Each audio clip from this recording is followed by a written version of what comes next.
আপনি কি জানেন আইরিশ নাম এসেছে রংধনুর গ্রিক দেবী আইরিশ থেকে।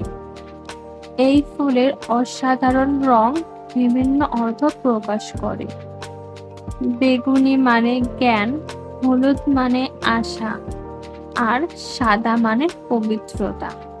শিল্প ও প্রতীকে আইরিশ ফুল হাজার বছর ধরে মানুষের সাহস ও বিশ্বাসের প্রতীক। প্রাচীনকালে আইরিশ ফুলকে শুধু সৌন্দর্যের প্রতীক নয়, বরং সাহস ও বিশ্বাসের চিহ্ন হিসাবেও ব্যবহার করা হতো। এমনকি বিখ্যাত ফরাসি প্রতীকও আইরিশ ফুল থেকেই অনুপ্রাণিত। শিল্প, সাহিত্য আর ধর্মীয় প্রতীকীয় অর্থে আইরিশ ফুলের ইতিহাস হাজার বছরের পুরনো। তাই আইরিশ ফুল শুধু একটু প্রাকৃতিক সৌন্দর্য নয়, বরং মানুষের আশা, বিশ্বাস আর সাহসের প্রতীক।